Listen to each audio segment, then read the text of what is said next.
რამდენიმე დღიანმა გადაუღებელმა წვიმამ აჭარას დიდი ზიანი მიაყენა. ჩაქვი მაღინჯაურის გვირაბის ბათუმის პორტალის მხარეს 2000 კუბომეტრის მიწის მასა ჩამოწვა, რომელმაც გადაკეტა საავტომობილო გზის მაგისტრალი, რის გამოც შეწყდა ამ მიმართულებით მოძრაობა. თუმცა გაწმენდითი სამუშაოების შემდგომ გზა გასუფთავდა და გაიხსნა ნებისმიერი სატრანსპორტო საშუალებებისათვის.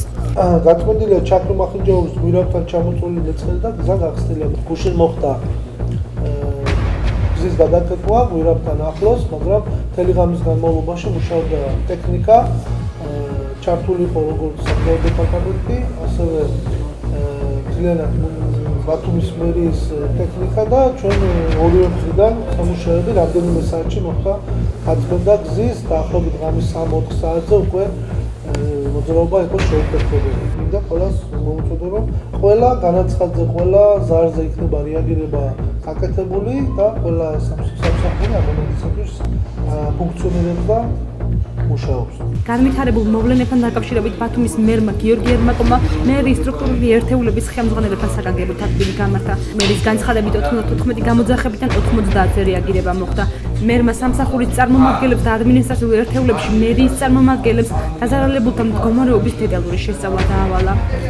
სახაზრო სამსახურის ცხელხაზზე იქნა 94 გამოძახება, 94 გამოძახებიდან 90 გამოძახება ფაქტიურად რეაგირებით დასრულდა, ანუ ამოქეჩვით სამუშაოები იქნა ჩატარებული, ასევე ბათუმის წყლის მიერ იქნა განხორციელებული, ძირითადად ეს იყო ისევ და ისევ ჭაობის დასახლება, ეს იყო ჭაობის მიმდებარე ტერიტორია, ისევ ენგელსის ქუჩის ყოფილი ბოლო, ისევ გრიბოედოვის ქუჩის, ლერმონტოვის ქუჩის ბოლო მონაკვეთები, ბაგრატიონის ქუჩის გარკვეული მონაკვეთი, პრობლემები შეიქმნა მეჯინისყელთან დაკავშირებით, ანუ კახაბრის დასახლებაში საცხოვრებელი სახლების გარკვეული ნაწილის პირველი სართულები ეზოები იქნა დატბორილი, ასევე პრობლემები იყო აეროპორტის დასახლების მეორე მხარეს, რაც ყველაზე მთავარია მასშტაბი ისეთი, როგორც ვთქვათ, ეს წინა დატბოროების დროს იყო ეგრეთ წოდებული არ ქონია, მაქსიმალურად ისევ სამსახურები ყველა მუშაობდა, არხებს შეფერხება არ შექმნიათ და დღემდე შესაბამის ტექნიკა იქ მუშაობს. განსაკუთრებული პრობლემა შეიქმნა მეჯინისყელთან დაკავშირებით, როდესაც არსებული არხები გადატბორა მდინარემ და დასახლებულ ამ ადგილებს მიედგა ზიანი. ასევე მეწყრული პროცესი გამართდა მახინჯაურის მიმდებარე ტერიტორიაზე ჭინჭარაძეების ოჯახს სასაფლაო შეექმნა საფრთხე და ეს პრობლემა უკვე შეგვიძლია ჩავთვალოთ და გადავწყვიტეთ. განთიადის დასახლებიდან რამდენიმე ოჯახი იქნა გაყვანილი, ასევე ორი ოჯახი ეს იყო ძირითადად შაუმიანის, ყოფილი შაუმიანის ქუჩის ბოლოს 157 და 155 ნომრები იყო. აქ ორი ოჯახი ისევ რომელიც ნაკირაებში ცხოვრობდა, სოციალური დაუცველები იყო, გამოიყვანეთ ესე და მუნიციპალიტეტი უზრუნველყოფს ამ პერიოდში. რაც შეეხება მატერიალურ დახმარებას, თანხას ჩვეულებრივად ჩვენ ამ ოჯახებისთვის ადგილსგაგუწევია დახმარება, რაც შეეხება კონკრეტულ ამ შემთხვევას ქირის თანხას კიდევ ერთხელ ამბობ, მერია მათ გადაუხდის. მთლიანად ეხლა შევისწავლეთ საკითხს, მერის წუნებულებს ადგილებზე დაევალათ უკვე კონკრეტულად სათავე საკითხის შესწავლა, იქ იყო ეზოების დატბორვა და ასე შემდეგ. რაც შეეხება კიდევ ერთხელ მინდა გავიმეორო ამ ტერიტორიებს, ეს არის არარეაბილიტირებული ტერიტორიები, რომლებზეც არც სანიაღვრე, არც საგანალიზაციო და არც ცენტრალური წყალგაყვანილობის სისტემები არ არსებობდა. ჩვენ ვამბობდით, რომ ამ პროცესს ვიწყებთ, განსაკუთრებით ბევრი სირთულე ჰქონდა ჭაობის დასახლებაში. ჭაობში, როგორც მოგახსენეთ, ჩვეულებრივად ამ თვის დასაწყისში უკვე ხელშეკრულებას 17 რიცხვამდე ვაფორმებთ, ტენდერები დამთავრებული გვაქვს, ამიტომ სანიაღვრე, საკანალიზაციო წყლის სისტემები მთლიანად იქნება რეაბილიტირებული. მიწის მასის ჩამოქცევა მოხდა თამარ-მეფის გამზირზე, გვირაბთან ახლოს, რამაც საფრთხე შეუქმნა ჭინჭარაძეების ოჯახის სასაფლაოს. ქალაქ ბათუმის მერს მიმართე საგზაო დეპარტამენტს ჰქონდა მაგ რაღაცეები შეთავაზებები თავის დროზე და მოსახლეობაც არ იმაგდა, მაგრამ ბათუმის მერმა ოპერატიულად გადაწყვიტა ყველაფერი თავის თავზე და მოხდა ის, რომ ჩვენ ეს პიროვნებას სასახლე შევუწინეთ, ასევე უზრუნველყავით რომ გადაგვეყვანას სხვა ადგილას, ჩაერთო IP სასაფლაოების თანამშრომლები, თვითონ ლაშა ბერძენიშვილიც და მოხდა ყველაფრის ანაზღაურება თავიდან ბოლომდე იმ თუ რაც მიადგა, სადაც თუ შეიძლება ამის ანაზღაურება რამენაირად მოხდეს, მაგრამ ფინანსური თვალსაზრისით ყველაფერი წესრიგშია. ქალაქის ტერიტორიაზე ქუჩებიდან და ეზოებიდან წყლის გამოტუმბრის სამუშაოები დასრულებულია. შეპესე ბათუმის წყლისა და სახანძრო დაცვისა და საგანგებო სიტუაციათა სამსახური ოპერატიულად რეაგირებს ყველა შემოსულ შეტყობინებაზე. მუდმივ რეჟიმში მიმდინარეობს ზღვაში გამავალი არხების მდგომარეობის მონიტორინგი და გაწმენდითი სამუშაოები. ბათუმის საკრებულო უმისამართო გეოგრაფიული ობიექტების სახელდებას და ნუმერაციას იწყებს. ბათუმის საკრებულოს განათლების, კულტურის, ტურიზმისა და სპორტის საკითხთა კომისიის თავმჯდომარე ნინო ბერაძე ქალაქ დაგეგმარებისა და ურბანული განვითარების განყოფილების უფროს მამუკა რამიშვილს და მერის წარმომადგენლებს შეხვდა. შეხვედრის მიზანს უმისამართო დარჩენილი ქუჩების, შესახვევების, სკვერების და სხვადასხვა გეოგრაფიული ობიექტებისათვის სახელების შერჩევას და საბოლოო ჯამში ერთიანი ბაზის შექმნას წარმოადგენს. შეხვედრის დღევანდელი მიზანი სწორედ ემსახურებოდა უსახელო ქუჩების იქნება შესახვევები, მოკლედ რომ ვთქვათ, გეოგრაფიული ობიექტების გამოვლენას, რომელსაც ესაჭიროება სახელდება ერთის მხრივ და მეორეს მხრივ შესაძლებელია ქუჩას ერთგვარად მოძველებული საბჭოთა ეპოქასთან დაკავშირებული სახელები და შესაძლებელია ამავე დროს ამ სახელების გადარქმევა. ეს ეხება არა მარტო ქუჩებს, ვთქვათ, შესახვევები, სკვერი, გეოგრაფიული ობიექტები. ტელევიზიის საშუალებითაც შევხვდება მოსახლეობის კრიტიკული დამოკიდებულება, რაც მათ ექმნებათ უსახელო ქუჩებისა თუ დაუნომრები ქუჩების თვალსაზრისით. სწორედ ამ პრობლემის მოგვარებას აპირებს ჩემი კომისია საკრებულოსთან ერთად. ზედაღელის ქუჩა უბრალოდ ჟღერადობისას ძალიან ცუდია.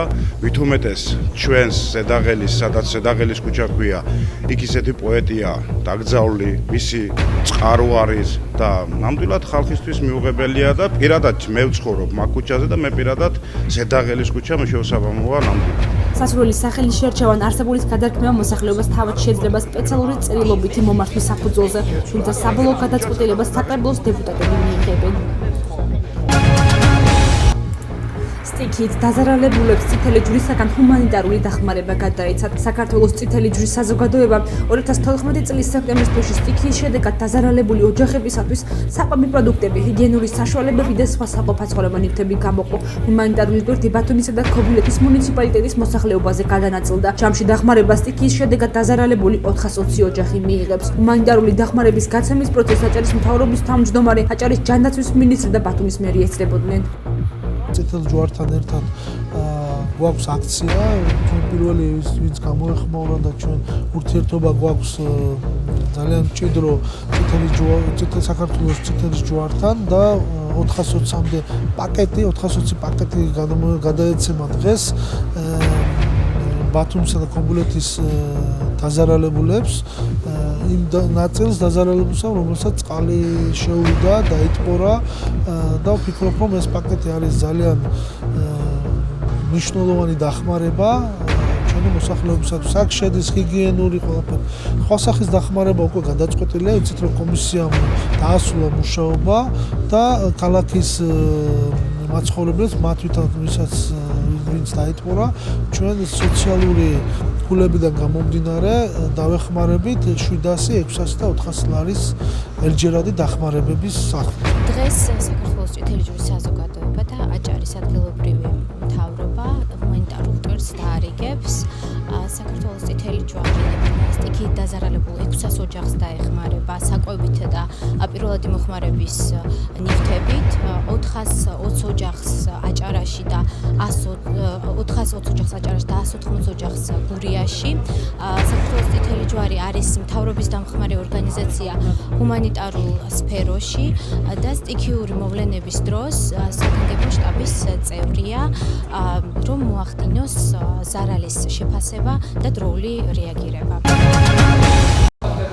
სად არიან გენიოსი ქალები ხელოვნებაში? ამ სახელწოდების რიგით მეოთხე საჯარო ლექცია ჩატარდა ბათუმის შოთა რუსთაველის სახელმწიფო უნივერსიტეტში. გენდერული კვლევების მაგისტრი დავით გაბუნია სწორედ იმაზე უარყოფას ცდილობდა, რომ ქალი გონებრივი და სხვა შესაძლებლობებით შეუძლებელია გენიოსი იყოს. საჯარო ლექციების ციკლი ვისეშინია ფემინიზმის, აჭარის განათლების და კულტურის სამინისტროს დაფინანსებით და ჰაინრიხ ბიოლის ფონდის სამხრეთ კავკასიის რეგიონალური ბიუროს ინიციატივით ტარდება. ლექციის სათაური არის ასეთი, სად არიან გენიოსი ქალები ხელოვნებაში. მეც მეცნიერება კიდე ცალკე თემაა, მაგრამ ამჯერად ვარჩიეთ, რომ ხელოვნებით შემოვიფარგლოთ, განსაკუთრებული ყურადღება გამახვილდება მხატვრობაზე, წერლობაზე და მუსიკაზე.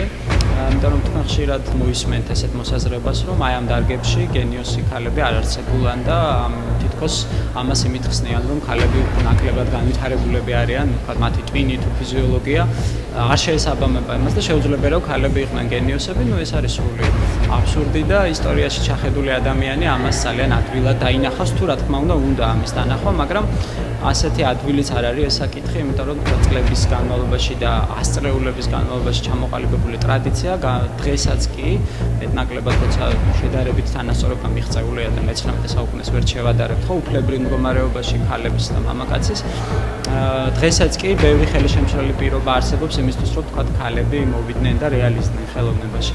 ამ საკითხებზე ჩვენ გვექნება ისტორიული ექსკურსია თქვა რენესანსის მხატვრობაზე, იტალიური, ესპანური შემდეგ მუსიკაზეც ასევე და აუცილებლად გავავლებ პარალელს საქართველოს რეალობასთან თუ აი პარალელურად ამ დროს რა ხდებოდა საქართველოში და როგორი იყო მდგომარეობა და სამწუხაროდ დავინახავთ რომ ბევრად უარესი.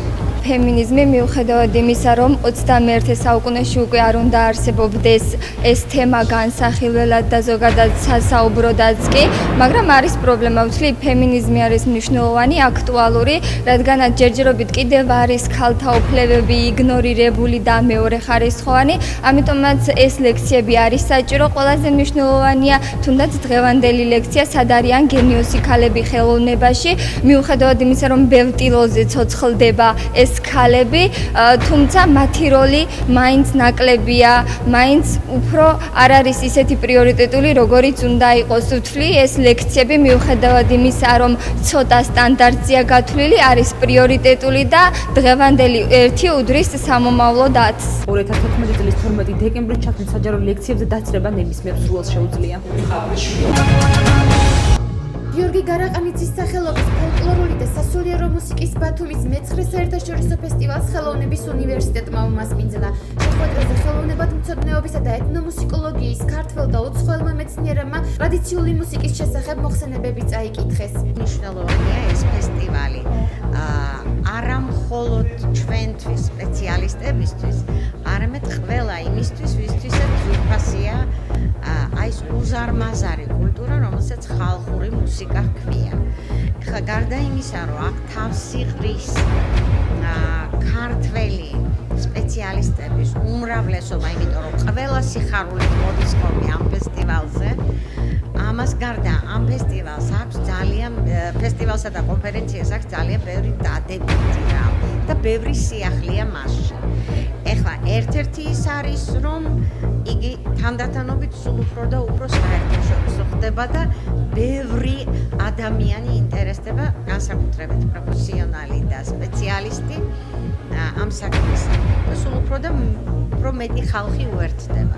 ჩატარდა მასტერკლასები საპატრიარქოს ტელევიზიის პირდაპირ ეთერით იხილეს თინათინ ჭაბუკიანის რეჟისორობით შექმნილი ფილმი სახელწოდებით ბურჯის გული.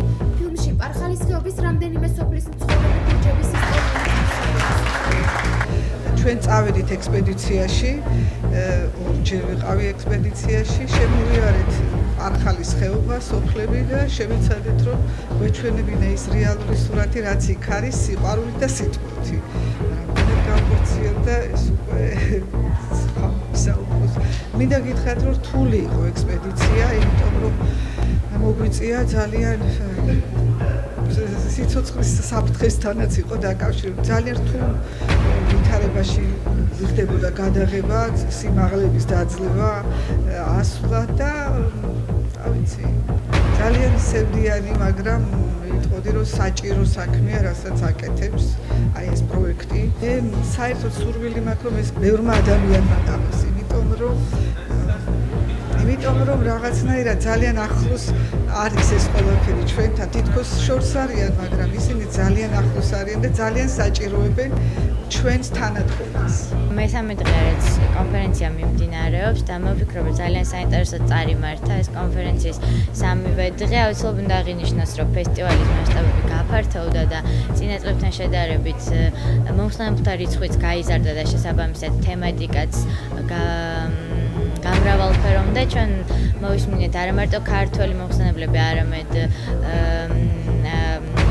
მეხი უკრაინელი მეცნიერების შტაბ-ეტილებები თავისთავად ეს ძალიან მისასალმებელი არ ხდება გაზიარება გამოცდილების ჩვენი სფეროს წარმომადგენელი ადამიანების მე ვუსურვებ ფესტივალს წარმატებებს და მოვფიქრებ რომ ეს წამოწყება უცვლელად გაგრძელდეს თან ახლა უკვე ტრადიციად არის ქცეული და დღესაც ვიხილეთ ქალტონჩინა ჭაბუკიანის არჩეულებრივი ფილმი და რა ვიცი მე სიტყვები არ მყოფნის შტაბ-ეტილების სკოლაში ვარ ამ ფილმის ნახვის შემდეგ კონფერენციის პარალელურად 3 დღის განმავლობაში ქართულ მაყურებელს საშუალება ჰქონდა გაცნობა უკრაინის, ლიტვისა და თურქეთის ფოლკლორულ ანსამბლთა შესრულებას.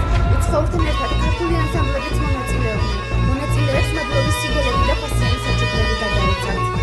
ძალიან მნიშვნელოვანი მოვლენა გახლავთ ჩვენი ქალაქისთვის, იმიტომ რომ ყოველწლიურად ამ დროს სტარდება შემოდგომაზე ეს ფესტივალი და მისი მიზანი არის ავთენტური მანერით საშემსრულებლო ანსამბლების ჩამოყვანა ბათუმში, მერე მათი პოპულარიზაცია ქართულ ხალხურ სიმღერას ნაკლებად ჭირდება, მაგრამ თავარი ის არის, რომ ჩვენს ფესტივალზე ძირითადად მონაწილეობენ ახალბედა ანსამბლები, რომლებიც შემდეგ აქედან იდგამენ ფეხს და მიდიან სხვადასხვა საინტერესო მოვლენებზე. ღონისძიების დასკვნით საღამოს 2 საათნახევრიანი პროგრამის ფარგლებში ფოლკლორული და სასულიერო მუსიკის შემსრულებელიც და მსმენელიც აღწევას ერთმანეთად გამოსცემდნენ. კარგი საქმე კეთდება, როდესაც ქართული ტრადიციული ფოლკლორული მუსიკის წარმოჩენა ხდება და ხდება აგრეთვე სამეცნიერო მოხსენებების მოსმენა. აქ კონფერენციაც გაიმართა, ძალიან კარგი საქმეა და დიდი მადლობა მინდა უთხრა ფესტივალის მონაწილეებს, ორგანიზატორებს და წარმატებებს მინდა უსურვო. მოხარული ვარ, ნამდვილი ზეიმი იყო ამ საღამოს. აი განსაკუთრებით მოვიხიბლი, არ შემიძლია არ აღვნიშნო საგანგებოდ ფერისვალების გუნდის გამოსვლა. ძალიან მომეწონეს ახალგაზრდები, ისეთ სწორ პოზიციაზე დგანა და ისე კარგად მღერიან და ეს მეჭიბონეც მშვენიერი იყო. აი ნამდვილი ხალხური ქართული სული ტრიალებდა. მე მგონი სხვა მონაწილეებიც შესაბამისად კარგები იყვნენ და ვფიქრობ ფესტივალის ორგანიზატორებს იმედი არ გაუცრუეთ.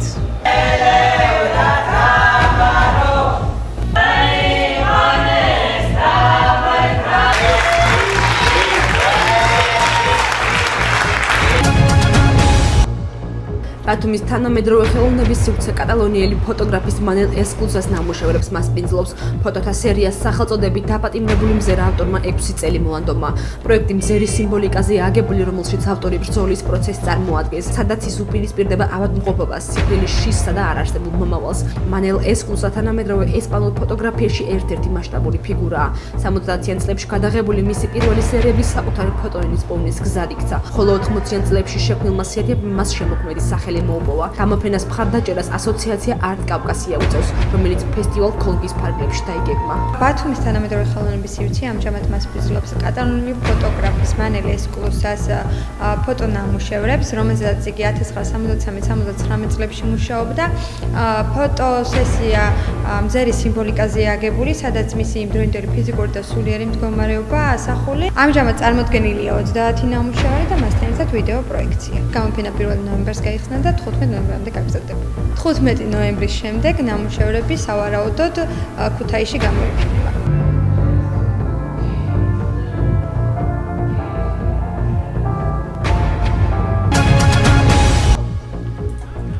სპორტის დამსახურებული მოღვაწის ნოდარ შანიძის 76 წლის იუბილესადმი მიძღვნილი ტურნირი ჩატარდა მინდვრის ჰოკეიში ვეტერან სპორტსმენებს შორის. სპორტის ამსახეობის ჩამოყალიბებას საფუძველი 40 წლის წინ სწორედ ნოდარ შანიძემ ჩაუყარა. ტურნირი ვეტერან სპორტსმენთა და აჭარის სპორტისა და ახალგაზრდობის საქმეთა დეპარტამენტის ორგანიზებით წელს პირველად ჩატარდა და სამომავლოდ ტრადიციული გახდება. ნოდარ შანიძის სახელობის გარდამავალი თასი გამარჯვებულ ვეტერან სპორტსმენებს გადაეცათ. ტურნირის მიზანია მინდვრის ჰოკეის განვითარება და პოპულარიზაცია ახალგაზრდა თაობებს შორის. დღეს ჩატარდა აჭარის ჰოკეის, ბალანს ჰოკეის, უბრალოდ ასე ვიტყოდი, ვეტერანთა საჩვენებელი თამაში ნოდარი შანიძის დღესადმი მიბრძნილი, ხსოვნისადმი მიბრძნილი. ასე თქვა თამაში, საჩვენებელი თამაში.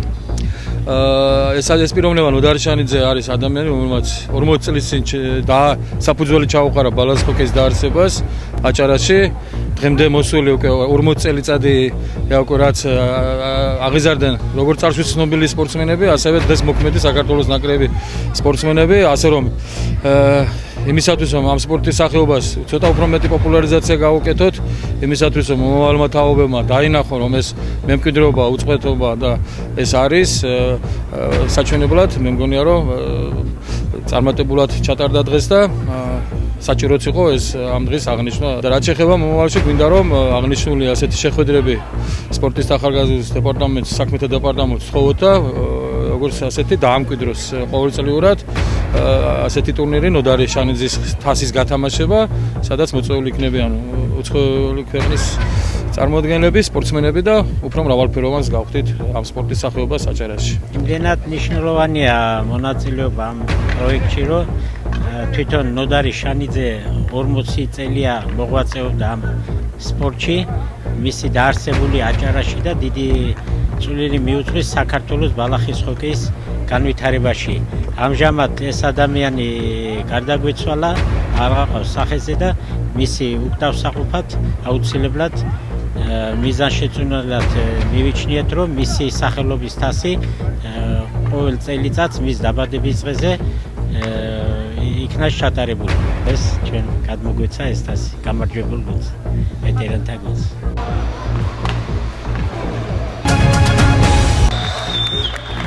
კიკო ხარაზის სახელობის ბათუმის ღია პირველობა მინი ფეხბურთში დასრულდა ფინალურ თამაშზე, რომელიც სპორტულ ახალგაზრდული ცენტრის ბაზაზე გაიმართა. ერთმანეთს ძველი ბათუმისა და მეზღვაურის გუნდები დაუპირისპირდნენ. ძველმა ბათუმმა მეზღვაური ანგარიშით 3-0 დაამარცხა. პირველ და მეორე ადგილზე გასულმა გუნდებმა თასები მოიპოვეს. სიგელები გადაეცათ მოთამაშეებს 4 ნომინაციაში. დამთავრდა ბათუმის ღია პირველობა მინი ფეხბურთში ირაკლი ხარაზის სახელობის, რომლის ორგანიზატორი გახლდათ ბათუმის სპორტულ ახალგაზრდული ცენტრი. ტურნირში მონაწილეობა 12-მა გუნდმა მიიღო. მომავალში გზად ვართ და სპორტულ ახალგაზრდული ცენტრი ყოველთვის ხელს შეუწყობს ჯანსაღი ცხოვრების წესის პოპულარიზაციას და მასობრივი სპორტის განვითარებას. გამარჯვებულებისთვის დაწესებულია თასები და სიგელები, დაჯილდოებიან პირველი და მეორე ადგილის მფლობელები, ასევე დაჯილდოება ტურნირის ბომბარდირი, საუკეთესო ფეხბურთელი, საუკეთესო მეკარე და საუკეთესო მცველი. კიკო ხარაზი ახალგაზრდა ფეხბურთელი 2005 წელს 17 წლის ასაკში გარდაიცვალა. მისი სახელობის ტურნირს, რომელიც თითქმის ყოველწლიურად ტარდება, მისი მშობლები დაესწრნენ. დიდი მადლობა უნდა უთხრა ყველა მონაწილეს, ვინც ამ ტურნირში მონაწილეობდა. სათითაოდ ყველა გუნდს. დიდი წვლილი აქვს მიღებული კიდე ამ ტურნირში მოძღვარეს ჩვენსას მამა სერგის. ახალგაზრდულ სპორტულ ცენტრს ბატონ ირაკლი ბერიძეს დიდი მადლობა. ძალიან მოხარული ვარ, რომ ამ ახალგაზრდებს არ ავიწყდებათ ჯერში. ღია პირველობაში 12 დღის განმავლობაში 12 გუნდი იბრძოდა. ფინალისტები ამბობენ, რომ გამარჯვებამდე გზა რთული აღმოჩნდა.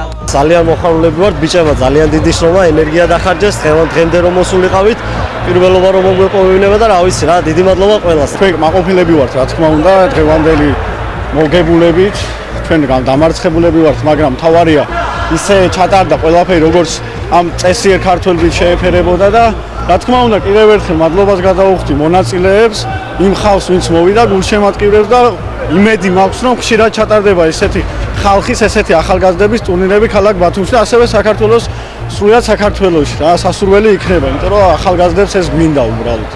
ღია პირველობა ფეხბურთში 27 ოქტომბერს დაიწყო და 7 ნოემბერს დასრულდა. კიკო ხარაზის სახელობის ტურნირი სპორტულ ახალგაზრდული ცენტრის ორგანიზებით ჩატარდა. გიყვარდეს ბათუმი და უყვარდე მასაც. რას ნიშნავს ბათუმელობა თითოეული ბათუმელისათვის? ამ ერთ კითხვაზე გაცემული სხვადასხვა პასუხი. საინფორმაციო გამოშვების ყოველკვირეულ რუბრიკაში ბათუმელი. მე ვარ ბათუმელი.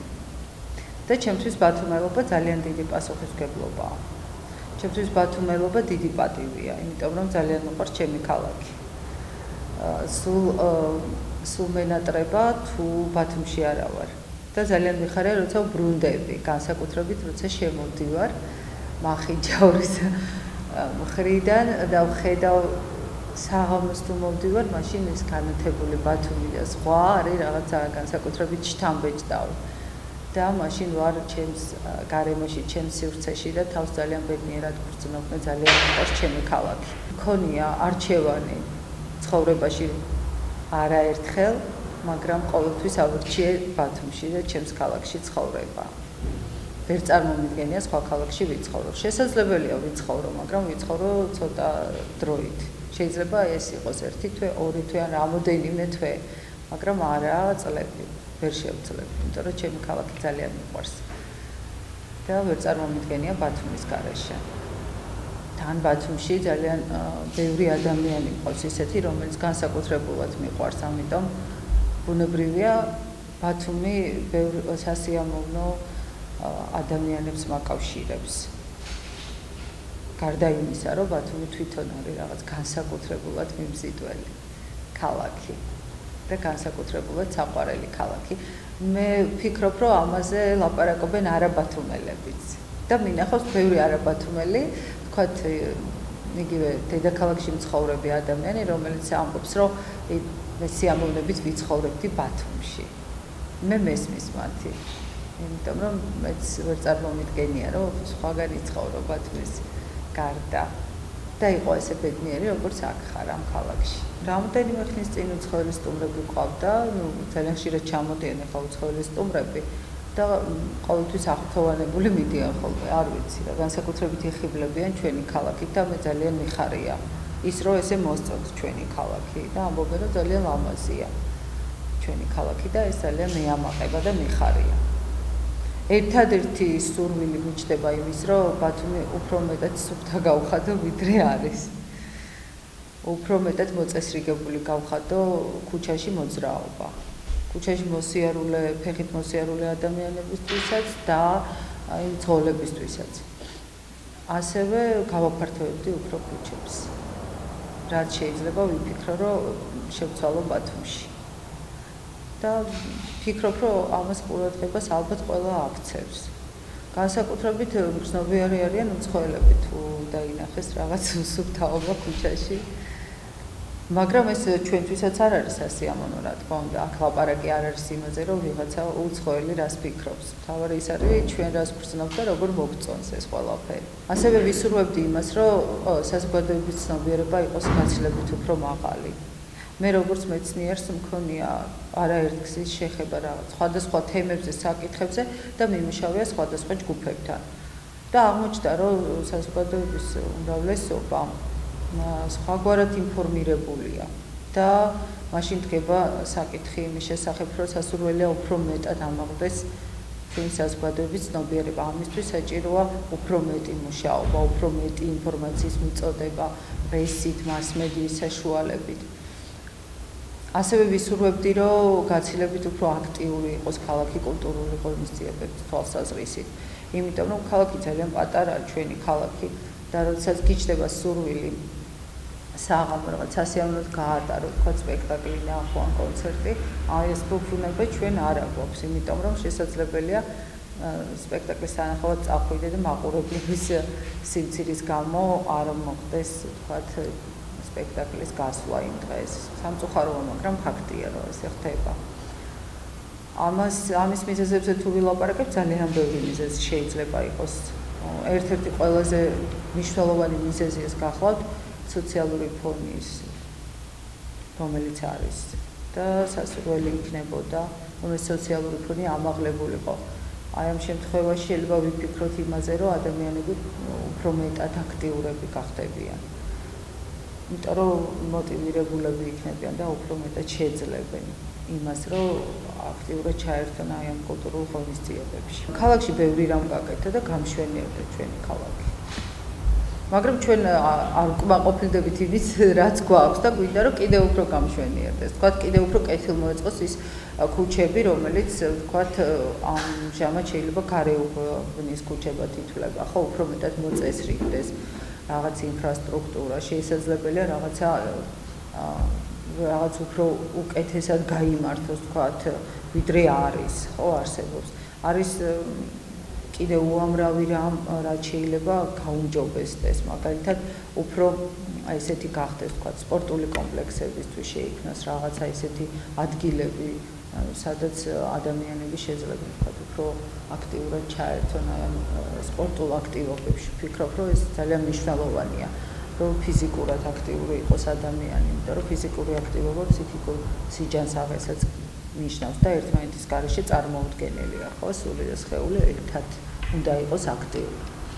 ამიტომ ვფიქრობ, რომ ამაზე დაფიქრება ღირს და იმის თქმაც მინდა, რომ ალბათ არიან ადამიანები, რომლებიც ამაზე აქტიურად ფიქრობენ და არა მარტო ფიქრობენ, გეგმავენ ალბათ იმას, რომ უკეთესი იყოს ქალაქი, ვიდრე დღეს არის, იმიტომ რომ ჩვენი ქალაქი არის ტურისტული ქალაქი. ამიტომ მუდმივად ჭირდება განახლება, ცვლილებების შეტანა. გასულ წელს რო ტურისტი იყო, წელს რო ჩამოვა, უნდა ნახოს რაღაცა განსხვავება, რაღაცა ცვლილება და ის უნდა იგრძნობოდეს. ჩვენ არ გვაქვს უფლება რომ მოვდუნდეთ, ჩვენ არ გვაქვს უფლება რომ გავჩერდეთ იქ, სადაც ვართ ახლა. უნდა განვითარდეთ და უფრო წინ უნდა წავიდეთ, უფრო უნდა გავამშვენიეროთ ჩვენი ქალაქი, ხო, უფრო რაღაცა ისეთი უნდა გავხადოთ უკეთესი ვიდრე არის და ამაზე თითოეული მოქალაქე უნდა ფიქრობდეს. იმიტომ რომ ყველა ადამიანს აქვს რაღაცა განსხვავებული იდეა. ვინ იცის, ვინ უფრო კრეატიული იქნება. შეიძლება უამრავი რამ მოვიფიქროთ ამასთან დაკავშირებით, რაღაცა კონკურსი გამოვაცხადოთ, თქვათ, რა შეიძლება შევცვალოთ ბათუმში, რომ უფრო ლამაზ და მშვენიერი იყოს, რა შეიძლება შევმართოთ ჩვენ ქალაქს. და აქ უამრავი იდეები შეიძლება გაჩნდეს, იმიტომ რომ არიან ადამიანები, რომლებიც შემოქმედებითაც ცხოვრობენ და შესაძლებელია გავუჩნდეთ ისეთი იდეა, რომელიც იქნება ძალიან მისაღები, მოსაწონი და უფრო მეტ ინვესტიცია შემოიტანს ჩვენს ქალაქში, იმიტომ რომ ტურისტები უფრო მეტი რაოდენობით შემოვლენ, რაც ნიშნავს იმას, რომ ეს ჩვენ ქალაქს ასკეთო წაადგება. ბათუმს უსურვებ, რომ იყოს სულ ასეთი მშვენიერი ქათქათა, ნათელი, მზიანი, წვიმიანი, ოღონდ მისი წვიმა ისეთია, რომ ზოგჯერ გვენატრება, თუ დიდხანს არ გაწვიმდა, რა ხდება, რატო არ წვიმს, იმიტომ რომ ბათუმს წვიმაც უხდება.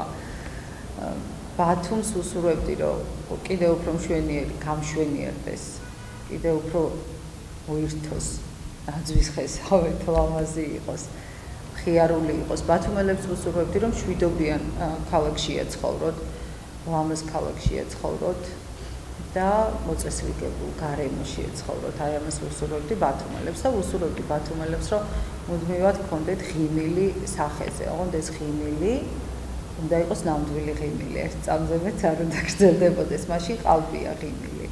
ამიტომ უსურვებდი იმას, რომ იმდენად წარმატებული და შემდგარი იყოს თითოეული მოქალაქე, რომ აი სწორედ ამ წარმატების კვალობაზე ყველა ადამიანი თავს ბედნიერად გრძნობს. და ამიტომ თითოეულ ადამიანს უსურვებ წარმატებას. ამ შემთხვევაში შეიძლება ვილაპარაკოთ იმაზე, რომ მაშინ ყველა ბათუმელი ბედნიერი იქნება. ყველას უსურვებ ბედნიერებას.